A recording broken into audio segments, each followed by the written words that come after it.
दोस्तों 1 फरवरी 2025 को जब निर्मला सीतारमण द्वारा जब बजट पेश किया गया तब 12 लाख तक के जो भी इनकम वाले जो लोग हैं उनको टैक्स से मुक्त रखा गया। दोस्तों आज के वीडियो में हम लोग चर्चा करेंगे कि आज़ाद भारत के बाद से टैक्स किस तरीके से बढ़ा। दोस्तों सबसे पहले अगर बात किया जाए तो हमारे देश में जो इनकम टैक्स जो स्लैब है वो 1949-50 से शुरू हुआ और उस वक्त दोस्तों 10,000 रुपए के आय पर एक आने का टैक्स लगता था। दोस्तों आना आप लोग को समझा दूं, उस वक्त आना चलता था दोस्तों 4 आने का 25 पैसा होता था, 8 आने का 50 पैसा होता था और 16 आने का 1 रुपये होता था। मतलब कि ऐसा समझ लीजिए कि 16 आना मिलाकर 1 रुपये बनता था। तो दोस्तों 10,000 रुपए तक का जो टैक्स जो था वो 1 आना था। तो 1 आना का मतलब वो समझ लीजिए कि 4 आने से 25 पैसा होता है, तो उसके तुलना बहुत कम था, इसीलिए मान के चलिए कि वो फ्री ही था। और दोस्तों उसके बाद अगर अगले स्लैब में जाएंगे तो 10,000 के बाद फिर जो अगला 10,000 आएगा तो उसका इनकम टैक्स 2 आना नहीं होता था, उसका इनकम टैक्स होता था 1.9 आना। तो दोस्तों इस तरीके से पहला जो बजट है वो जॉन मथाई द्वारा पेश किया गया था। दोस्तों पॉइंट नोट करके रखिएगा, देश का पहला बजट कौन पेश किया? तो दोस्तों जॉन मथाई ने पेश किया था। ये बहुत काम का चीज है और जो कॉम्पिटिटिव एग्जाम की तैयारी करते हैं उनको तो कई बार इस सब से सामना करना पड़ेगा और इसके बिना उनका काम नहीं चलेगा कॉम्पिटिटिव एग्जाम वाले का। कि पहला देश का बजट कौन पेश किया? जॉन मथाई पेश किए। दोस्तों इसके बाद टैक्स के इतिहास में अगला अध्याय तब जुड़ा जब 1974-75 में यशवंतराव चौहान जो कि उस वक्त वित्त मंत्री थे, उन्होंने अगला बजट पेश किया।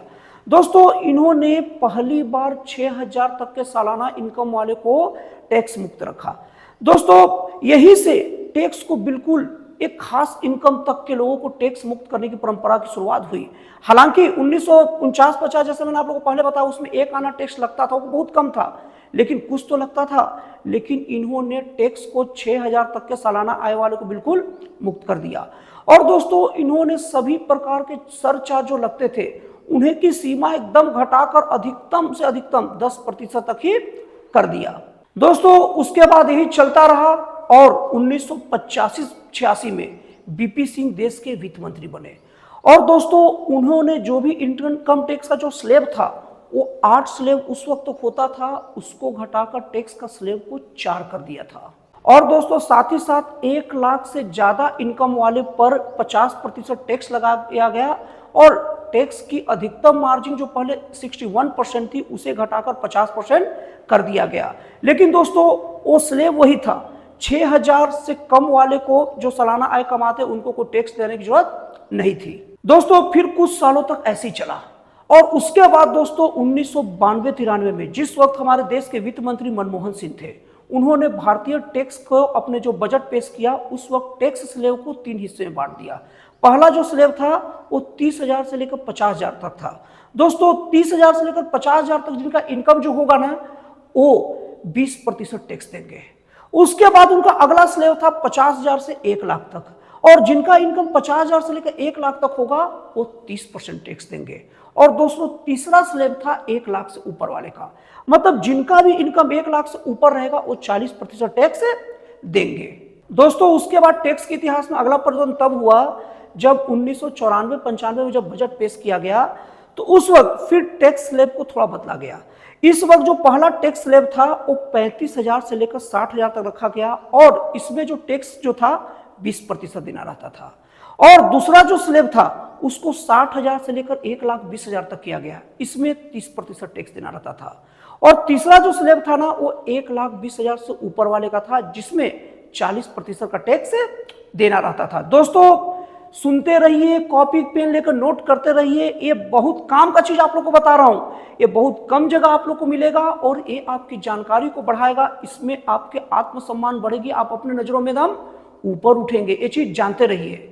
दोस्तों उसके बाद जो अगला जो परिवर्तनकारी जो बजट है वो 1997-98 पेश किया गया। उस वक्त देश के वित्त मंत्री पी चिदम्बरम थे और उन्होंने जो बजट पेश किया उन्होंने उसका नाम ड्रीम बजट रखा। दोस्तों पॉइंट शुड बी नोटेड, ये आपको पूछा जा सकता है कि किस वित्त मंत्री के द्वारा ड्रीम बजट पेश किया गया, वो थे पी चिदम्बरम और उनका ईयर क्या था? 1997-98। दोस्तों उन्होंने पहली बार टैक्स में बहुत भारी कटौती की। उन्होंने सबसे पहले 40 से 60 हजार रुपए वाले का टैक्स 10% रखा और दूसरी चीज 60,000 से लेकर 1.5 लाख तक के इनकम वाले का जो टैक्स था वो 20% रखा। और दोस्तों 1.5 लाख से जिनका ऊपर जिनका पेमेंट था उनके लिए 30% टैक्स रखा। वहां से दोस्तों टैक्स में भारी कटौती का दौर शुरू होता है। दोस्तों उसके बाद टैक्स के इतिहास में अगला परिवर्तनकारी मोड़ 2005 और 6 के बीच में आया। उस वक्त दोस्तों पहली बार 1 लाख तक के टैक्स को मतलब इनकम वाले लोगों का टैक्स बिल्कुल फ्री कर दिया गया। और दोस्तों जिनका 1 लाख से 1.5 लाख तक इनकम था ना उनको केवल 10% टैक्स देना रहता है।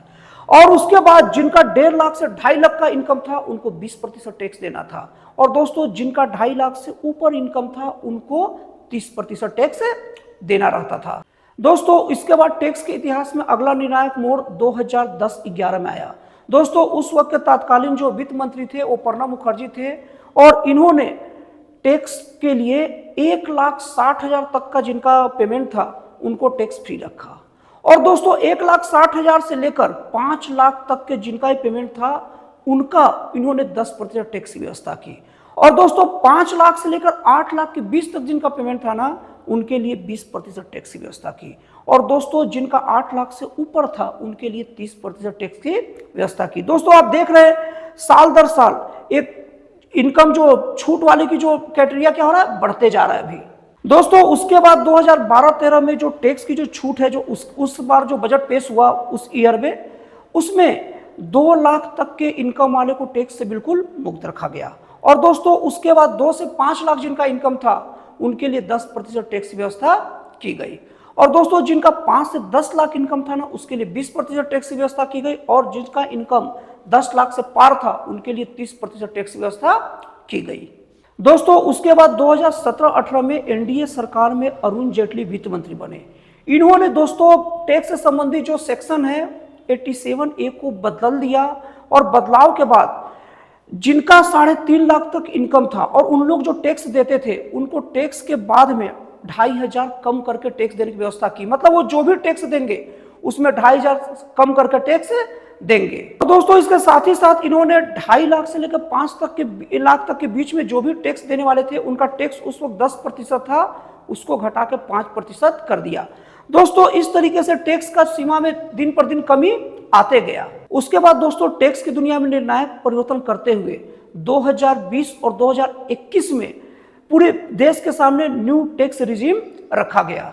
और दोस्तों टैक्स के स्लैब को आसान बनाया गया और 5 लाख तक के जो भी मतलब इनकम वाले थे कई तरीकों को छूट को खत्म करते हुए सभी को 5 लाख तक के इनकम वाले को कर मुक्त कर दिया गया। और दोस्तों इसके बाद अगला निर्णायक बजट 1 फरवरी 2025 को निर्मला सीतारमण के द्वारा पेश किया गया, जिसमें दोस्तों 12 लाख रुपए तक के इनकम को बिल्कुल टैक्स मुक्त करके रखा गया। और जो लोग नौकरी पेशा हैं उनमें 13,05,000 तक के इनकम वाले को टैक्स फ्री रखा गया। तो दोस्तों इस तरीके से हमारा टैक्स परिवर्तन का स्वर्णिम इतिहास है जिसे हर एक को जानना चाहिए। और दोस्तों इसको आप इसके सभी महत्वपूर्ण बिंदुओं को नोट करके रखिए, ये आपके लिए बहुत ही ज्यादा काम का चीज साबित होगा।